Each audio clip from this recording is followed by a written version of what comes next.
Bismillahirrahmanirrahim. Assalamualaikum warahmatullahi wabarakatuh. Alhamdulillah, alhamdulillahi haqqa hamdih, wa syukru lillahi haqqa syukrih. Asyhadu an la ilaha illallah wa asyhadu anna Muhammadan abduhu wa rasuluh. Allahumma salli wa sallim wa barik ala Muhammad wa ala alihi wa ashabihi wa mawalah amma ba'd. Hadirin jamaah pengajian Ahad pagi masyarakat Madani yang mudah-mudahan dimuliakan Allah Subhanahu wa taala. Wabil khusus tadi ada Pak Kiai Zainuddin, sesepuh kita semua. Bapak Ibu sehat semua ya? Bahagia semua? Kalau lihat wajahnya sebagian ada yang sedih kelihatannya. Pada pagi ini kita akan membahas tentang bagaimana kita bisa memenangkan sejarah. How winning the history. Bagaimana kita bisa memenangkan sejarah. Nah, bahasa Bojonegoronya how winning the history. Mengapa ini penting? Kita ingin mengisi kajian ini dengan nyambung ke perayaan Tahun Baru Islam 1445 Hijriah. Kita baru saja meninggalkan tahun 1444 Hijriah dan memasuki tahun baru 1445 Hijriah. Kalau tahunnya tambah itu umur kita tambah apa berkurang? Berkurang ya. Jadi rumusnya kalau tambah tahun usia kita yang berkurang. Jatah hidup kita berkurang. Tapi moga-moga semangat kita untuk menjalankan perintah-perintah Allah tidak berkurang, mudah-mudahan ya. Terus bertambah, terus bersemangat kita. Terus menuntut ilmu. Man kharaja fi talabil ilmi kana fi sabilillahi hatta yarji'a. Kata Allah kata Rasulullah, barang siapa yang keluar rumah untuk menuntut ilmu, maka Rasul mengatakan kana fi sabilillah. Orang itu bagaikan sedang berjuang di jalan Allah. Jadi jihad itu tidak harus dipahami mengangkat senjata berperang melawan musuh. Nah, enggak harus begitu ya. Jihad itu ya bersungguh-sungguh totalitas dalam bekerja, di dalam mengabdikan diri sebagai hamba Allah, termasuk menuntut ilmu yang kita kerjakan pada pagi hari ini. Kana fisabilillah. Hari ini kita sedang berjihad di jalan Allah Subhanahu wa taala hatta yarji'a, hingga kita pulang kembali ke rumah masing-masing. Jadi kalau ada di antara kita yang mudah-mudahan enggak terjadi ya, sambil duduk menikmati kajian terus pelok itu apa artinya? Enggak ada misalnya ya, innalillah misalnya, maka dia sedang meninggal atau meninggalnya itu dalam keadaan sebagai syahid karena dia sedang berjuang di jalan Allah. Ada enggak orang yang begitu Bapak Ibu? Sedang taklim lalu kemudian wafat di tengah-tengah meninggal itu. Di tengah-tengah sedang taklim itu. Ada. Dulu ada acara di Bu Khofifah kalau enggak salah ya, gubernur kita itu. Qori sedang baca Quran, di tengah-tengah itu terus apa? Meninggal. Wah, itu indah sekali meninggal begitu ya. Sedang sujud lalu kemudian meninggal. sedang main, nggak usah diteruskan, gaple terus meninggal. Nah, itu nggak syahid, sangit namanya ya. Nah, bagaimana kita bisa memenangkan sejarah Bapak Ibu?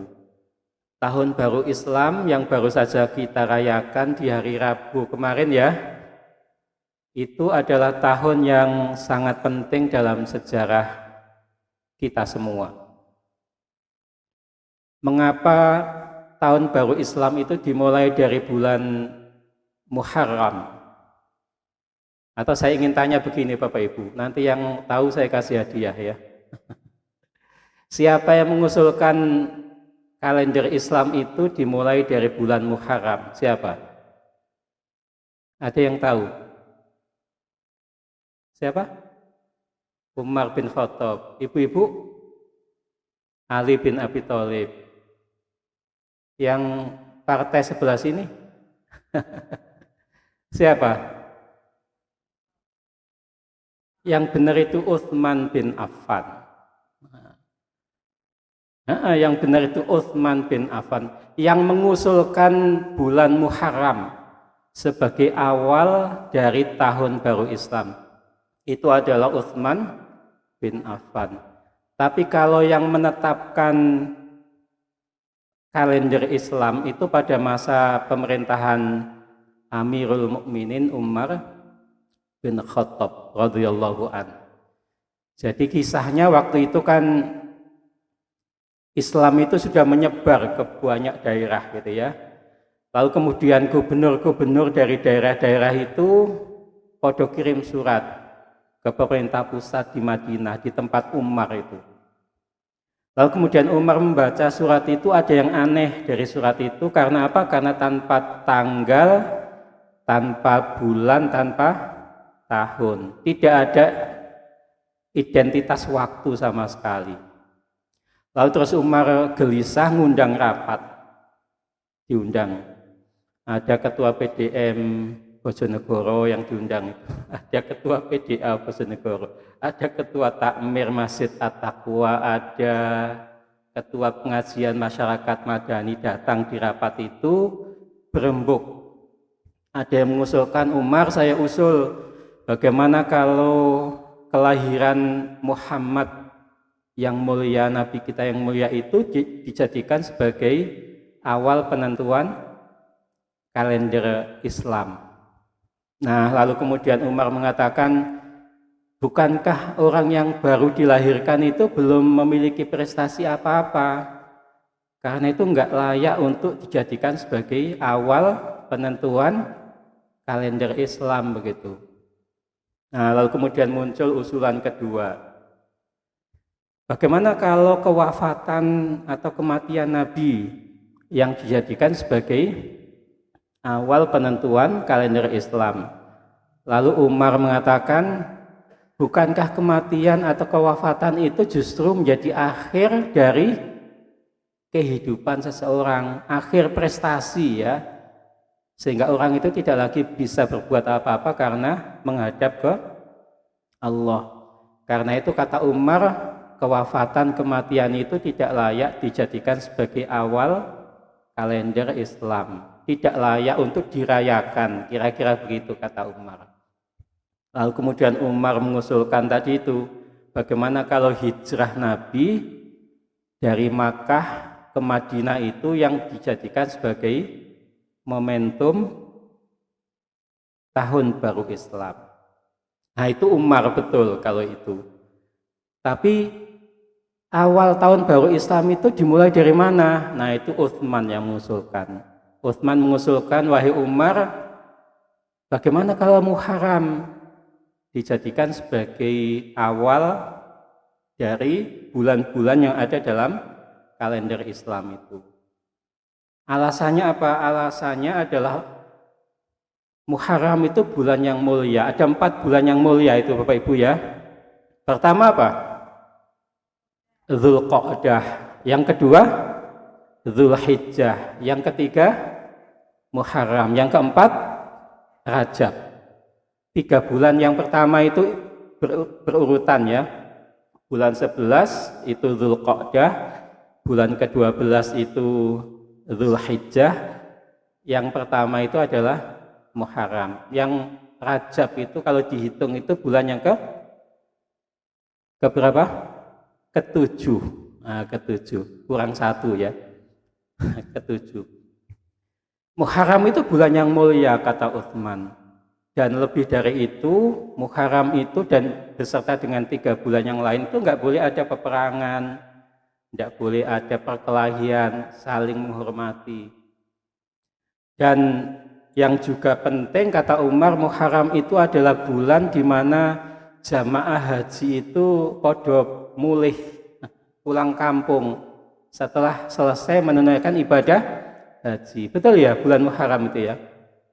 Di sini ada 150 berapa tadi Pak Kamali? 153 apa 6 jamaah mulai pulang ke kampung halaman masing-masing. Man hajja falam yarfuth walam yafsuk raja'a min dzunubihi kayaumi waladathu ummuhu. Kata Rasulullah, barang siapa yang menunaikan haji falam yarfuth, lalu ia tidak berkata rafath, tidak berkata jorok, kotor, tidak berpikir mesum. Mesum itu apa? Ngeres. Nah, itu ngeres ya, pikiran ngeres. Bayangkan yang enggak kaitan sama seks ya.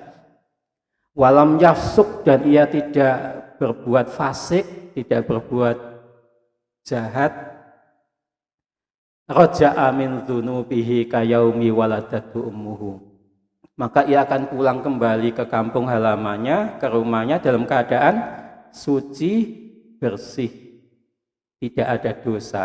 Laksana ia baru saja lahir dari rahim ibunya masing-masing. Jadi kalau ada orang yang pulang haji itu bersih ya, sepanjang tidak rafath, sepanjang tidak fasik tadi itu. Al-hujjaju wal ummaru wafdullah. Kata Rasulullah, orang-orang yang berhaji dan orang-orang yang berumrah itu adalah tamu-tamu Allah. Ini sebutan yang menarik ini. Wafdullah, tamu-tamu Allah. Berarti yang jadi tuan rumahnya siapa? Allah yang menjadi tuan rumahnya. Karena itu Baitullah itu adalah rumah Allah. Ka'bah atau Baitullah itu rumah Allah. Rumah Allah itu kalau Bapak Ibu perhatikan kan rumah yang menghadap kemana saja ya. Iya betul ya, menghadap kemana saja. Dari manapun datangnya mereka yang berhaji, mereka yang berumrah itu, dari negara manapun, dari etnis manapun, itu akan diterima, dijamu, dijamin keamanannya oleh Allah. Allah yang menjadi tuan rumah. Sepanjang apa? Sepanjang orang yang berhaji itu niatnya tulus. Niatnya tulus untuk beribadah karena Allah, bukan niat yang lain. Bukan untuk 2024 misalnya ya. Ada enggak yang hajinya niatnya 2024? Mungkin ada, enggak usah berpikir negatif, mungkin saja ya.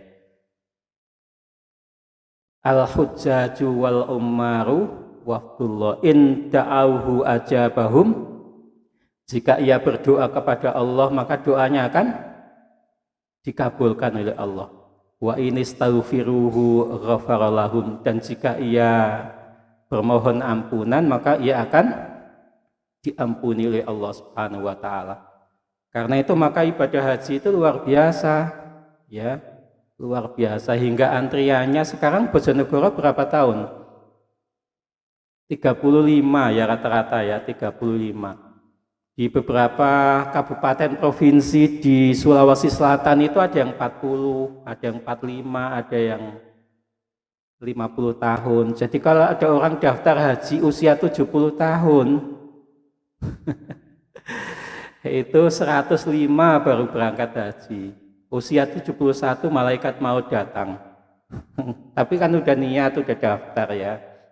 Soal datang, soal apa namanya berangkat enggak, itu soal itu panggilan Allah. Haji itu panggilan Allah. Nah, bulan Muharram itu adalah bulan di mana jamaah haji itu balik pulang, suci bersih. Karena itu Utsman mengusulkan supaya bulan Muharram itu dijadikan sebagai awal dalam penentuan tadi itu, bulan-bulan yang lain tadi itu, dan usul itu kemudian diterima oleh Umar bin Khattab.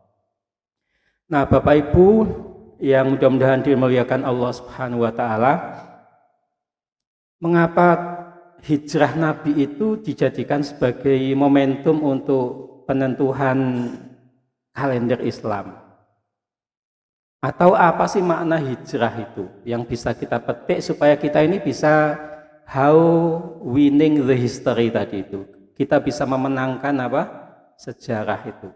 2024 itu sangat penting Bapak Ibu. Bapak Ibu rasakan selama ini kita itu lebih banyak menjadi objek atau menjadi subjek? Menjadi objek. Kita lebih banyak menjadi fa'il atau menjadi maf'ul? Menjadi maf'ul. Maf'ul bih ya. Menjadi objek. Kita lebih banyak menentukan apa ditentukan? Lebih banyak ditentukan. Yang menentukan itu bukan kita, bukan umat Islam yang mayoritas itu. Padahal secara statistika umat Islam kita itu 87%, sekian. Angka yang sangat besar dari jumlah 200 berapa jumlah penduduk kita itu. Luar biasa. Jadi kalau hitung-hitungan 24 itu dengan modal 87, sekian persen itu mestinya selesai kita ya. Mestinya selesai. Soal siapa pimpinan nasional selesai, siapa yang jadi selesai. Tapi kan realitanya enggak begitu. Realitanya masing-masing kita ini bercerai-berai ya. Tahsabuhum jami'a wa qulubuhum syatta ya. Jadi kelihatannya bersatu tapi sesungguhnya mereka itu punya agenda yang berbeda-beda. Betul apa enggak? Karena itu maka menjadi penting, mudah-mudahan nanti elit Islam kita, elit politik kita menjadikan persoalan ini sebagai persoalan yang serius untuk dipikirkan. Kalau tidak ya kita tidak akan pernah berubah. Padahal hijrah itu yang pertama, makna hijrah itu yang sangat penting adalah berubah atau bergerak dari Makkah ke Madinah. Al-harakah, moving, bergerak dari Makkah ke Madinah. Kalau kita ingin maju maka kita harus bergerak, harus mobile. Banyak warga Bojonegoro yang menjadi orang hebat, sebagiannya itu keluar dari Bojonegoro, betul enggak? Bapak Ibu bisa sebutkan tokoh nasional yang aslinya Bojonegoro siapa? Jangan lihat kanan kirinya karena pasti enggak. Siapa? Siapa Pak? Nanti dicari satu-satu ya, nanti cari. Jadi kalau mau menjadi orang hebat itu salah satu caranya itu adalah hijrah, bergerak. Ada buku yang ditulis oleh siapa penulisnya? Judulnya Becoming Modern Society. Bagaimana menjadi masyarakat modern. Itu salah satu indikator pentingnya itu adalah hijrah, bergerak. Pindah gitu loh ya, pindah tempat.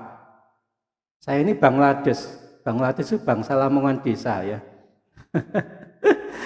Bangsa Lamongan desa. Kalau ingin becoming winning the history tadi itu ya harus hijrah. Nek ngutuni neng Lamongan itu kadang-kadang ya mikir ya, apa yang sedih kerja nih, akhirnya hijrah. Teman-teman Madura itu kalau tetap di sana rasanya juga biasa-biasa saja ya. Ya 1-2 ada yang sukses, adalah. Tapi dengan semangat hijrah itu ada harapan baru. Karena itu maka penting bagian dari memenangkan sejarah itu harus hijrah. Hijrah itu ya bergerak, ya menuju ke yang lebih baik dari sebelumnya yang kurang baik, hijrah. Nah sekarang ini hijrah itu kemudian banyak manifestasinya ya, perwujudannya. Ya kelompok-kelompok kelas menengah ke atas itu banyak hijrah. Ada hijrah community, kelompok hijrah fest community, hijabers community. Hijabers community itu yang ibu-ibu itu biasanya pakai apa? Hijab dengan fashion yang sekarang itu ya, hijabers community. Macam-macam. Ya semangatnya patut diapresiasi, semangat menuju yang lebih baik. Innallaha la yughayyiru ma biqaumin hatta yughayyiru ma bi anfusihim. Al-Qur'an ayat 11. Sesungguhnya Allah itu tidak akan mengubah nasib seseorang kecuali orang itu mengubah nasibnya sendiri. Jadi kalau ingin menjadi seseorang yang bisa menentukan, itu ya harus hijrah. Ya. Harus hijrah dari yang sebelumnya enggak serius menjadi lebih serius, dari sebelumnya enggak baik menjadi lebih baik, dari yang sebelumnya kurang aktif jamaah menjadi lebih aktif jamaah, dari yang sebelumnya enggak subuhan di masjid menjadi subuhan di masjid. Itu hijrah, bergerak dari Makkah ke Madinah, itu semangat hijrah spiritual ya. Karena itu yang menentukan. Kalau kita tidak hijrah ya, termasuk nanti Bapak Ibu, anak-anak kita itu juga harus diajarkan untuk hijrah itu. Hijrah. Kalau kita mendidik anak-anak kita dengan pendidikan yang biasa-biasa saja, ya maka sejarah itu nggak akan bisa dimenangkan oleh kita. Karena anak-anak kita dididik dengan pendidikan yang biasa-biasa saja. Padahal tantangan hidup sekarang itu luar biasa. Renal Kasali itu menulis buku namanya Disrupsi. Bapak Ibu pernah baca ya? Pernah gitu aja supaya gampang urusan kita. Mudah-mudahan Bapak Ibu pernah baca. Disrupsi itu era yang tidak menentu. Dikira jadi, ternyata enggak jadi. Bisa begitu ya? Hitung-hitungan jadi, ternyata enggak jadi, meleset. Ya. Tidak menentu. Ada sarjana engineering, insinyur, tapi kemudian dia lebih suka menekuni dunia entertain, tidak menekuni dunia keinsinyuran itu. Siapa contohnya? Cak Lontong, tahu namanya itu ya? Cak Lontong itu insinyur dari, saya lupa fakultasnya, tapi dia insinyur di ITS ya. Tapi lulus ITS kemudian nggak mau menekuni dunia insinyur itu, beliau lebih suka menekuni dunia entertain, dunia hiburan. Cak Lontong itu dulu aktivis Ludruk, tahu Ludruk ya? Kalau di sini Ludruk itu apa? Yang terkenal di sini apa? Saya dulu KKN di Jono Temayang itu yang apa Pak? Yang seni yang apa namanya? Hah? Orang ngono jenenge apa ngono? Tayub, Masya Allah, Tayub, lali ya, Tayub. Jadi ya waktu itu 94 saya di sana, belum ada listrik waktu itu. 94 di Jono Temayang, betul ya? Jono Temayang, pokoknya arah ke selatan sana. Nah, Cak Lontong itu hidup di era-era yang kita sebut dengan disrupsi itu. Kata Cak Lontong ketika kami undang di acara Milad Muhammadiyah ke 106 kalau nggak salah, 106 di UM Surabaya dulu. Cak Lontong mengatakan, saya ini tersesat di jalan yang benar. Saya ini tersesat di jalan yang benar. Coba kalau saya itu menekuni dunia insinyur, saya mungkin tidak akan becoming seperti ini, tidak akan menjadi seperti ini. Saya waktu itu kebetulan dipasrahi Bapak untuk memastikan Cak Lontong bisa hadir. Lalu saya minta Pak Sudar, Kepala SMA Muhammadiyah 10 Surabaya untuk juga ikut gabung mendatangkan Cak Lontong itu. Negosiasinya cukup ribet itu. Kata Cak Lontong, harga sosial saya itu untuk 45 menit itu 80 juta katanya. 45 menit. Tapi kalau harga profesional itu 45 menit itu 120 sampai 160. Nah, karena ini untuk sosial Muhammadiyah 80. Kalau kemudian oke, bismillah 80 jadi gitu ya. Ayo jadi kita. Kata teman-teman daerah waktu itu, enak ini milad, lucu-lucuan wae, gak usah serius-seriusan jadinya. Lucu-lucuan, gak tahu kalau harganya Cak Lontong itu 45 menit 80 juta, tapi ya itu harga tersesat di jalan yang benar tadi itu. Jadi disrupsi. Ada teman saya itu yang punya anak S2-nya itu Australia, lalu pulang kembali ke rumah, bapaknya bingung itu, karena anaknya suka jualan pecel. Bingung, iki opo iki anakku ki? Sekolah ado-ado ning Australia mulai dodolan pecel. Tapi begitu bapaknya itu dikasih tahu hitung-hitungan itu baru ngeh. Bapaknya itu bukan seorang profesor. Nggak boleh nyebut nama karena terkait sama kode etik nih ya. Hitung-hitungannya itu malah melampaui take home pay seorang guru besar jualan pecel. Dan sekarang punya beberapa cabang. Itu disrupsi, era yang tidak menentu. Jadi kalau kita didik anak-anak kita itu dengan pendidikan yang baik, maka ia akan bisa menghadapi tantangan itu dengan baik pula. Karena penting Bapak Ibu, mari kita bersama bagian dari memenangkan sejarah tadi itu, memikirkan kira-kira anak kita nanti itu menjadi tuan rumah di negara kita atau menjadi tamu di negara kita kira-kira. Kita selalu kan ngerasani ya, ada ribuan TKA datang ke kita, betul nggak? Mungkin bukan ribuan, ratusan ribu, mungkin juga jutaan ya datang ke kita.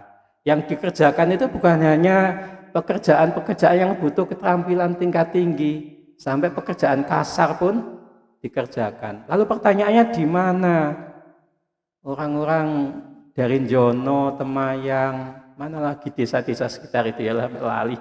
Di mana apa yang dikerjakan?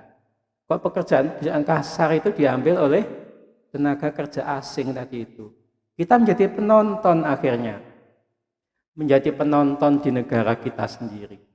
Bukan menjadi tamu. Mestinya kita kan menjadi tamu. Karena itu mari kita pastikan anak-anak kita nanti itu menjadi tamu di negara sendiri. Bukan menjadi penonton. Anak-anak kita harus menjadi penentu. Ya. Dan untuk menjadi penentu itu memang dibutuhkan effort, usaha yang maksimal, tidak bisa biasa-biasa saja. Karena itu pilihkan anak-anak didik kita dengan pendidikan yang terbaik. Dan saya yakin kawan-kawan Muhammadiyah di sini menyiapkan itu pendidikan yang terbaik untuk anak-anak buah hati Bapak Ibu semua. Sehingga nanti 10 20, 30 tahun yang akan datang kita akan melihat becoming-nya itu. Mereka jadi apa? Nah itu penting. Man yazra' yahsud. Barang siapa menanam ia akan memanen. Jangan pernah berharap memanen kalau tidak pernah menanam. Itu hukum sosial itu. Kalau tidak pernah menanam ya tidak akan pernah bisa memanen. Nah, jadi yang pertama tadi makna hijrah itu harus apa? Bergerak, harus berubah. Berubah dari tadi yang belum taat menjadi lebih taat kepada Allah Subhanahu wa taala. Semangat itu yang harus selalu melekat dalam diri kita masing-masing. Lalu yang kedua, semangat hijrah itu apa Bapak Ibu? Semangat hijrah itu sebagai bagian dari how winning the history itu adalah semangat untuk beramal. untuk berbuat yang terbaik. Dan agama kita Islam yang kita yakini kebenarannya itu adalah agama yang sangat menekankan pada prinsip beramal itu. Wa allaisa lil insani illa ma sa'a wa anna sa'yahu saufa yura tsumma yujzahul jazaa'al aufa. An-Najm ayat 39, 40, 41. Nanti kita cek bareng. Dan manusia itu tidak akan mendapatkan apapun kecuali yang apa? Dikerjakannya, kecuali apa yang diusahakannya. Wa anna sa'yahu saufa yura, dan apa yang kita kerjakan di dunia ini, maka Allah nanti akan menunjukkan pada kita, ini loh amal perbuatanmu, ini amal ibadahmu.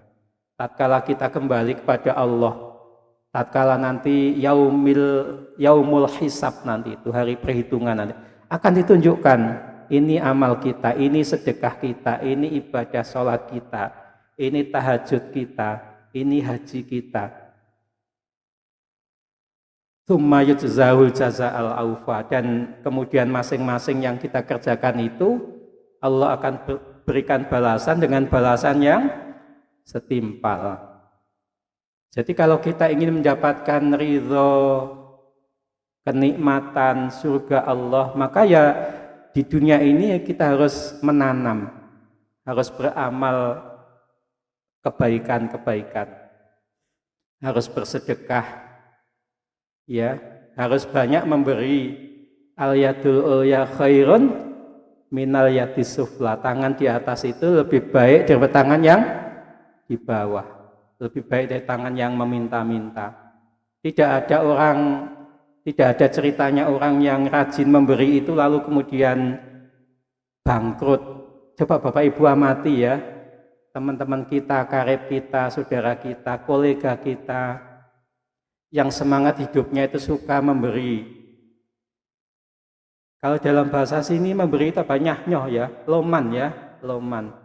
Suka loman hidupnya itu rasanya nggak ada yang hidupnya itu lalu kemudian susah, jatuh miskin, bangkrut, itu nggak ada.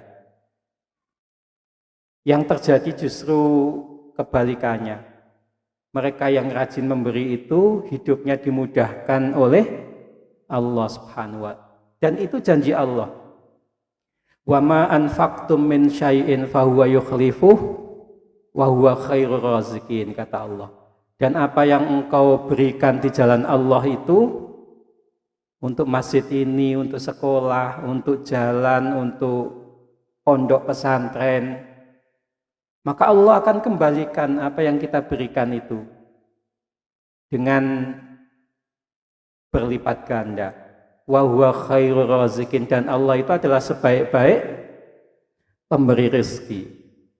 Jadi apa yang kita investkan itu, yang kita investasikan di jalan Allah itu enggak akan pernah sia-sia, akan dikembalikan oleh Allah dengan berlipat ganda. Itu janji Allah dan itu pasti benar. Bahkan ilustrasi ayat lain kan ada ya, mathalul ladzina yunfikuna amwalahum fi sabilillahi kamathali habbatin ambatat sab'a sanabila fi kulli sumbulatin mi'atu habbah wallahu yudha'ifu liman yasha wallahu wasi'un alim.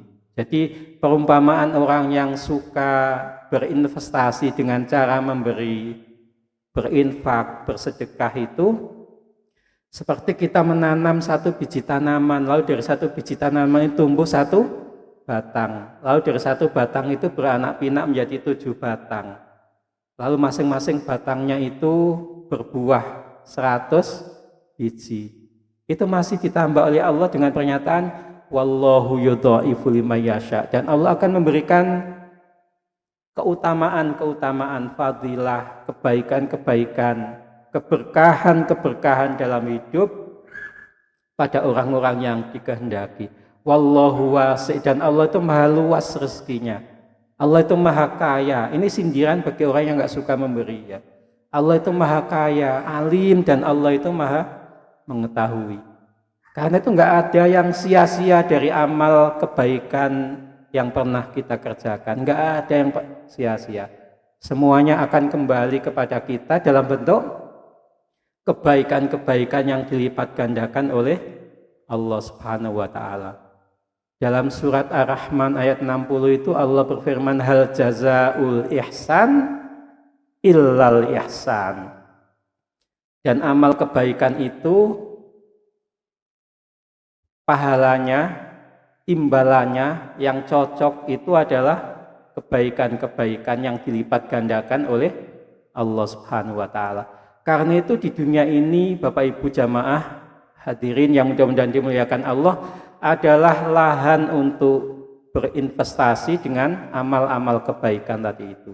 Hijrah itu mengapa Umar bin Khattab memilih hijrahnya Nabi dari Makkah ke Madinah itu sebagai momentum penentuan tahun baru Islam adalah karena selama 13 tahun Nabi berdakwah di Makkah itu sudah menunjukkan prestasi yang membanggakan, prestasi-prestasi yang bisa dibanggakan.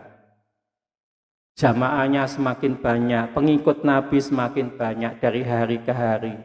Militansinya luar biasa, kekompakan, semangat, loyalitas luar biasa. Bahwa ada gangguan-gangguan itu ada, ya. Ada intimidasi itu ada. Tetapi itu adalah bagian dari tantangan dakwah. Tidak kemudian meniadakan prestasi-prestasi gemilang tadi itu.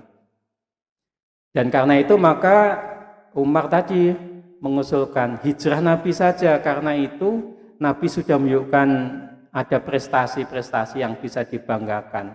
Dan karena itu bagian dari semangat kita untuk bisa memenangkan sejarah masa depan kita adalah pentingnya beramal dengan amal-amal kebaikan, termasuk menyiapkan generasi kita supaya generasi kita 2045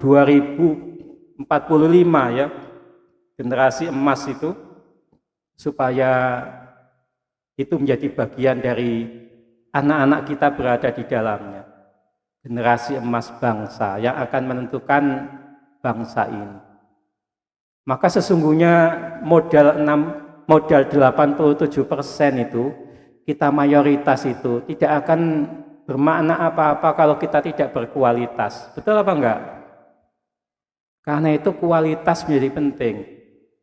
Dan Al-Quran juga menekankan itu. Soal jumlah itu, kata Al-Quran, kam min fi'atin qalilatin ghalabat fi'atan katsiratan bi'idznillah.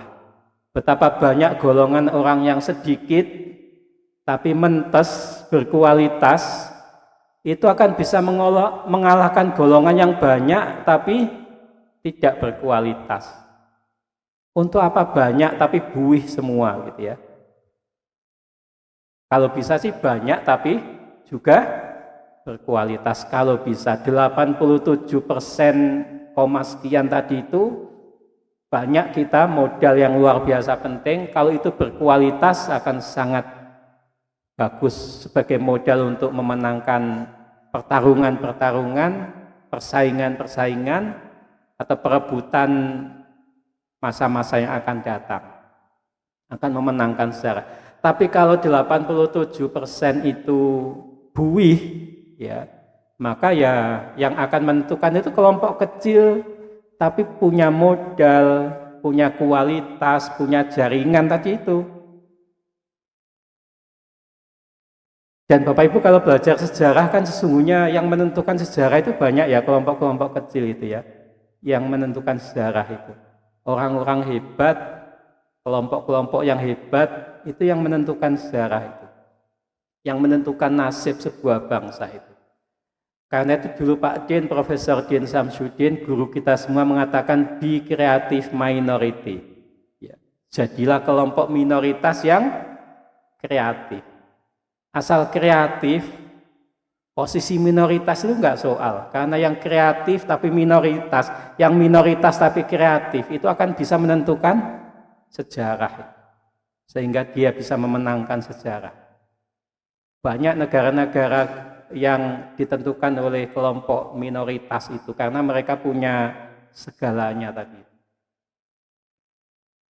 Nah, karena itu maka mari kita sama-sama berpikir ini, refleksi hari ini untuk bagaimana kita bisa memenangkan sejarah dengan modal yang kita miliki. Dengan tadi itu, yang kedua dengan apa? Banyak beramal ya, beramal dengan amal-amal yang konkret. Jangan suka ngomel tapi sukalah ngamal gitu ya. Umat kita ini nggak boleh suka ngomel tapi harus suka ngamal. Dari ngomel menjadi ngamal. Ngomel kan hanya jadi pengamat semua itu ya. Tapi mari berbuat. Kalau hanya ngomel, nggak ada yang dikerjakan, nggak akan mengubah apapun. Kita akan tetap seperti ini. Nah, karena itu mari bergerak dari ngomel menjadi ngamal, dari sekedar berkata menjadi berbuat. Prestasi yang membanggakan itu penting. Apakah ada kaitan dengan usia? Kadang ada orang itu usianya pendek tapi kemudian amal-amalnya luar biasa. Rasul kita yang mulia itu usianya 63 tahun ya. Enggak pendek, enggak panjang. Tapi buku yang ditulis Michael Hart, 100 tokoh yang paling berpengaruh dalam sejarah manusia itu menempatkan Muhammad SAW sebagai number one, sebagai tokoh nomor 1 yang paling berpengaruh dalam sejarah umat manusia itu. Hingga kini kita pun masih menyebut nama beliau, berselawat kepada beliau. Padahal beliau sudah meninggal sekian abad yang lalu. Mengapa itu kita lakukan? Karena Rasul kita yang mulia itu meninggalkan jejak, legacy, warisan, amal-amal yang bermanfaat. Karena itu kalau kita ingin disebut oleh generasi kita setelah kita berpulang ke hadirat Allah nanti, maka ya harus meninggalkan amal yang bisa dikatakan warisan tadi itu. Masjid ini dibangun pada era siapa? Itu akan kita ingat terus. Itu warisan, legacy namanya. Akan disebut terus nama-nama hebat yang membangun masjid ini. Pengajian ini siapa dulu yang mendesain, yang memulai, akan terus dikenang. Jadi orang itu dikenang bukan karena usianya panjang atau pendek, tapi orang itu kenang karena tadi prestasi-prestasi yang membanggakan itu. Amal-amal yang bisa dikata sebagai legacy atau sebagai warisan tadi itu. Khairun nas anfa'uhum linnas. Jadi sebaik-baik di antara kita umat manusia ini adalah orang-orang yang lewat amal-amal yang mercusuar tadi itu, yang hebat tadi itu, lalu kemudian amal-amalnya itu dirasakan kemanfaatannya oleh orang banyak. Dan orang itu lalu kemudian menyebut nama-nama kita itu. Isa Al-Masih itu usianya berapa Ibu Bapak? Ada yang tahu? Isa Al-Masih, Isa alaihissalatu wassalam, itu usianya hanya 33 tahun. Tapi Isa yang oleh kaum Nasrani diposisikan sebagai apa? Sebagai anak Tuhan atau sebagai apapun ya. Itu sekarang ini jumlah umat Kristiani dari jumlah total penduduk dunia sekitar 9 miliar itu kan 32% ya umat Kristen itu. Umat Islamnya 23%. Jadi kebalikannya, dari 9 miliar itu penduduk dunia ini ya, itu umat Islam itu 23% diantaranya, 32%-nya itu adalah Kristiani. Meskipun ada kecenderungan sekarang itu umat Kristiani itu cenderung menurun dari sisi jumlah.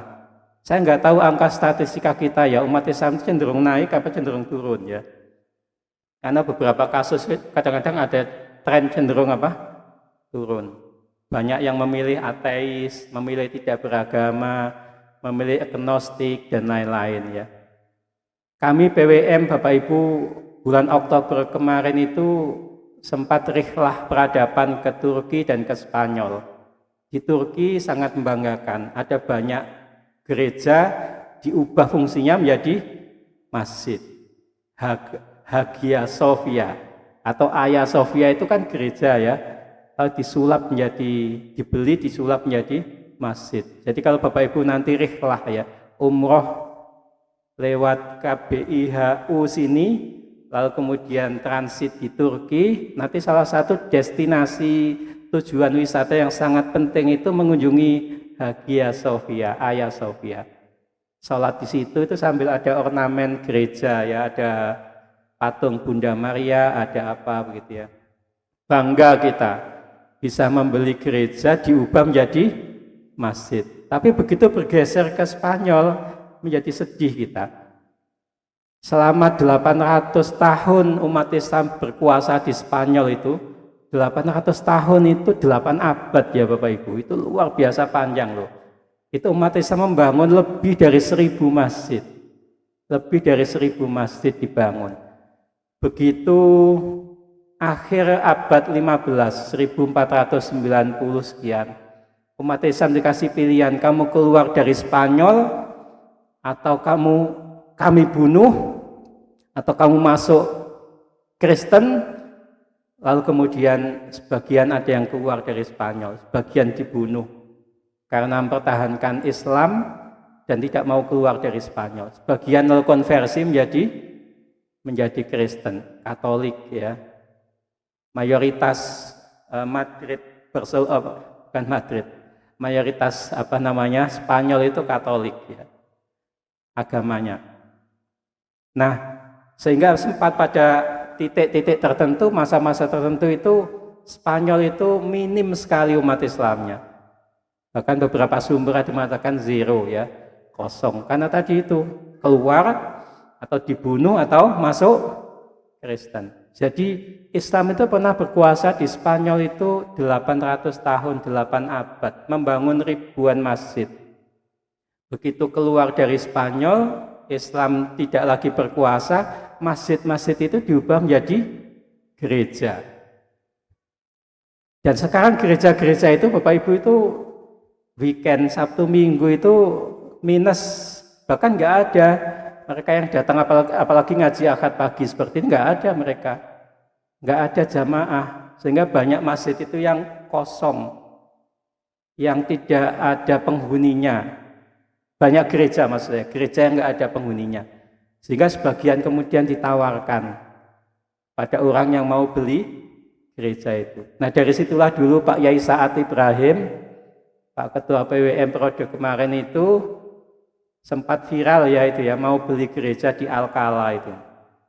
Tapi sesungguhnya itu bukan tujuan awal kami ya, itu hanya kebetulan diajak Pak Dubes saja mampir situ, kemudian gereja itu masih sangat bagus dan kemudian nggak ada penghuninya, ditawarkan ya oleh Pak Dubes, oleh Pak Dr. Insinyur Muhammad Najib bersama perantara ya, perantaranya itu ditawarkan. Dan kebetulan yang ikut pertemuan waktu itu Pak Saad, Pak Jainuri, lalu kemudian Pak Suko yang Ketua PWM sekarang, Profesor Jainuri yang Universitas Muhammadiyah Sidoarjo itu ya, ditawarkan 45 miliar, 3.000 euro ya.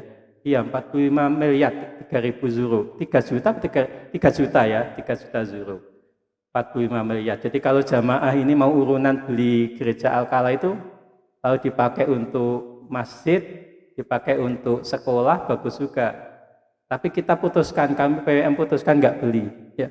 Karena beli aset di luar itu ribet, nanti alih fungsinya jadi ribet.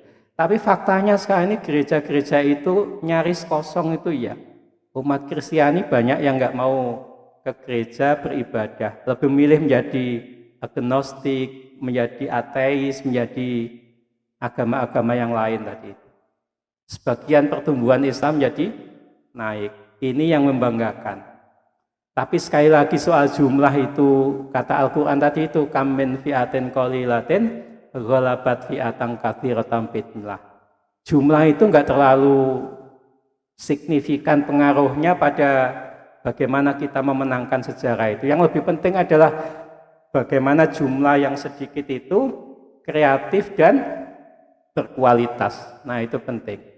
Karena itu moga-moga jamaah Ahad pagi kita ini, keluarga-keluarga kita, moga-moga menjadi be creative minority tadi, kelompok minoritas yang kreatif. Nah, ketiga Bapak Ibu, ketiga bagian dari refleksi hijrah kita itu, kita diajarkan untuk selalu menatap masa depan itu dengan pandangan yang optimistik. Optimis. Ya, 2024 kita optimis, kita akan bisa banyak bicara. Nah, optimistik begitu. 10, 20, 30 tahun yang akan datang anak-anak kita optimis akan bisa mewarnai Bojonegoro bangsa ini, ya. Kita optimis.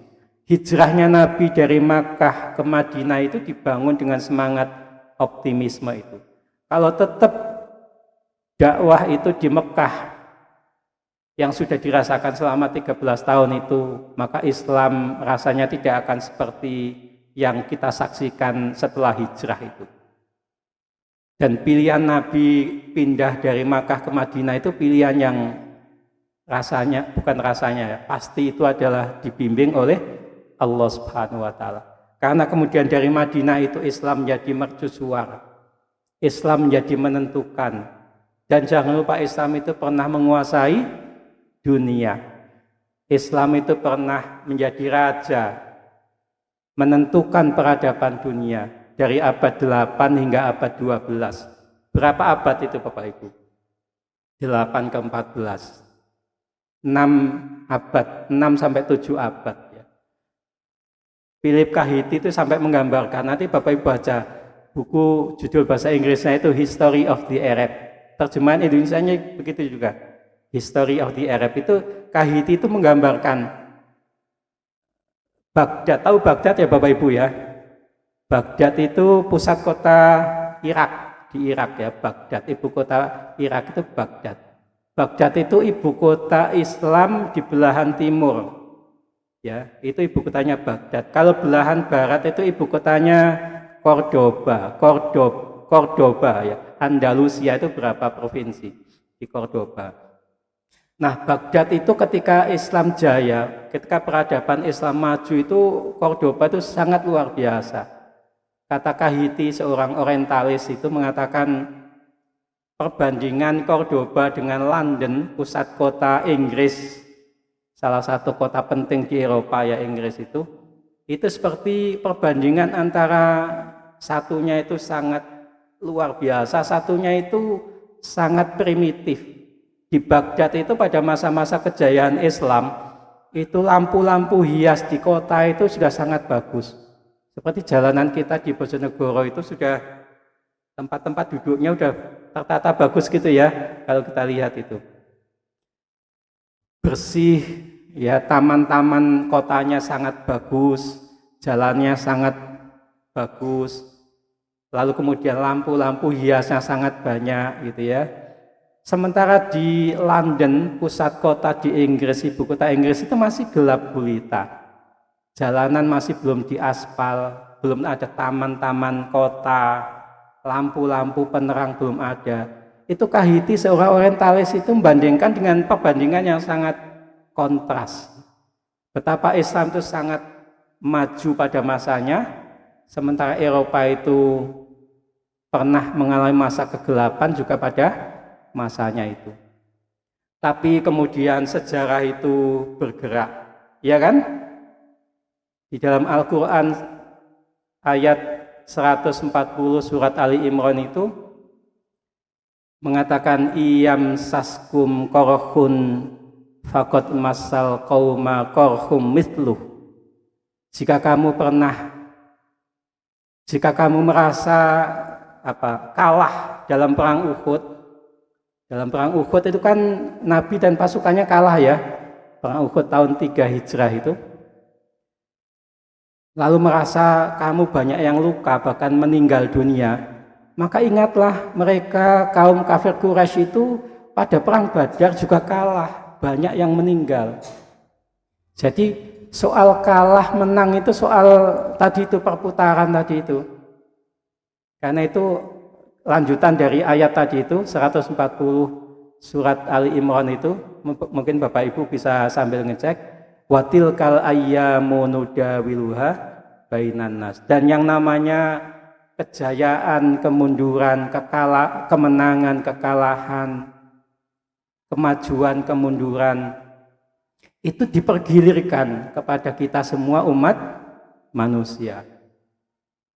Nah, karena itu Cak Nur, Profesor Nur Kholis Masjid itu membaca ayat ini, itu kemudian menyimpulkan ajaran yang disebut dengan mudawalah. Mudawalah itu namanya pergiliran. Jadi hidup itu soal giliran, kata Cak Nur. Berdasar ayat tadi itu, watil kal ayyamu nudawiluha bainan nas. Kadang ada di atas, kadang ke bawah, kadang di bawah, kadang di atas. Roda itu terus berputar itu Bapak Ibu. Kadang kita senang, bahagia, kadang kita sedih, menangis. Kadang bapak-bapak ini ngasih uang nafkah ke ibu-ibu, gede, banyak, kadang sedikit. Hidup itu giliran terus, kadang kalah, kadang menang. Kadang sukses, kadang gagal. Bahkan kita pun merasakan itu ya, kadang menangis, kadang tertawa, kadang sedih, kadang bahagia. Itu namanya mudawalah. Hidup itu giliran. Karena itu memandang kehidupan masa depan dengan pandangan optimistik itu penting. Dan itu pelajaran perayaan hijrah kita. Yang ketiga adalah melihat masa depan, menyongsong masa depan dengan pandangan yang optimistik. Kalau kita sedang kalah ya, maka selalu ingat hukum roda itu berputar itu. Hari ini kita boleh kalah, esok kita harus menang. Yang penting tadi itu beramal. Jangan ngomel gitu ya. Tapi beramal. Kita bisa menang. Kita bisa menyongsong masa depan dengan pandangan yang optimistik. Islam itu pernah berkuasa, tapi karena kemudian Islam itu bercerai-berai, ya antar saudara saling berperang, ya kemudian rapuh kekuatannya, kemudian Eropa naik, lalu kemudian Barat berkuasa. Sekarang peradaban dikuasai Barat. Dulu Profesor Fazlur Rahman pernah datang ke Indonesia. Fazlur Rahman itu gurunya Buya Syafi'i Ma'arif, gurunya Profesor Amin Rais, gurunya Profesor Nur Kholis Masjid.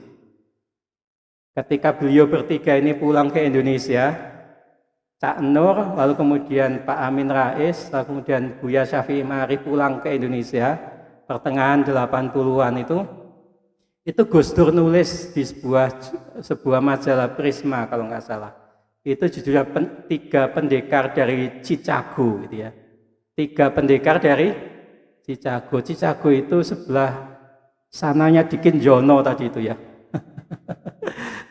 Chicago itu di Amerika, University of Chicago University. Itu salah satu guru besarnya adalah Profesor Fazlur Rahman tadi itu. Itu Bapak Ibu bisa baca tulisan-tulisan Buya Ahmad Syafi'i Ma'arif Allahu Yarham ya. Itu bagaimana beliau itu melihat kehebatan dari Profesor Fazlur Rahman, itu hebat sekali. Bahkan pandangan Buya Syafi'i itu berubah berkat belajar ke Fazlur Rahman. Nah beliau dulu tahun 88 itu pernah datang ke Indonesia, melihat Indonesia. Dia mengatakan Indonesia ini nanti pada abad 14-15 Hijriah sangat berpotensi menjadi kiblat peradaban Islam. Sekarang kita berada di abad berapa sekarang? 15 Hijriah, 1445 Hijriah. Masih ada waktu. Moga-moga kita bisa mengejar waktu sehingga kita bisa winning the history, memenangkan sejarah, lalu kemudian Islam Indonesia ini menjadi rujukan Islam dunia. Bahkan bukan hanya rujukan Islam dunia, tapi dari sinilah peradaban Islam itu bisa bangkit. dan kemudian kita bisa menguasai dunia. Syaratnya tadi itu. Syaratnya yang pertama kita harus berubah, bergerak, terus bergerak. Ya, kita diingatkan innallaha la yughayyiru ma biqaumin hatta yughayyiru ma bi anfusihim.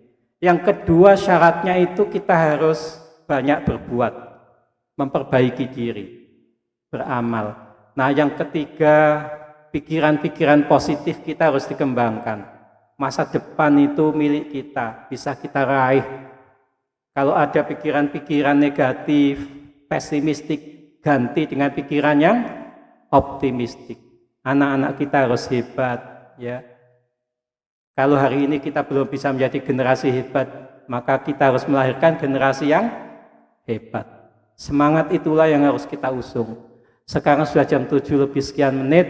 Saya nggak enak kalau Bapak Ibu selalu melihat jam, ya. Nanti dirasani cek suwe nih gitu ya, nggak enak saya. Mohon maaf kalau ada yang khilaf. Mudah-mudahan kajian kita selama kurang lebih 1 jam ini bermanfaat untuk kita semua. Dan kita bisa membangun masa depan kita, masa depan anak-anak kita dengan masa depan yang lebih baik daripada hari ini. Semangatnya sekali lagi adalah man kana yaumuhu khairan min amsihi fahuwa rabih. Barang siapa yang tahun ini lebih baik dari tahun kemarin, maka ia termasuk orang yang beruntung. Fahuwa rabih. Wa man kana mithla amsihi fahuwa maghbunun. Barang siapa yang hari ini sama dengan hari kemarin, maka ia termasuk orang yang menyia-nyiakan waktu. Wa man kana yaumuhu syarron min amsihi fahuwa mal'unun. Barang siapa yang hari ini lebih buruk daripada hari kemarin, maka ia termasuk orang yang, mohon maaf bahasanya, mal'unun itu dilaknat oleh Allah, atau fahuwa halikun, orang itu rusak karena tidak mau memanfaatkan waktu dengan sebaik-baiknya. Kurang lebihnya mohon maaf. Nasrun minallah. Wassalamualaikum warahmatullahi wabarakatuh.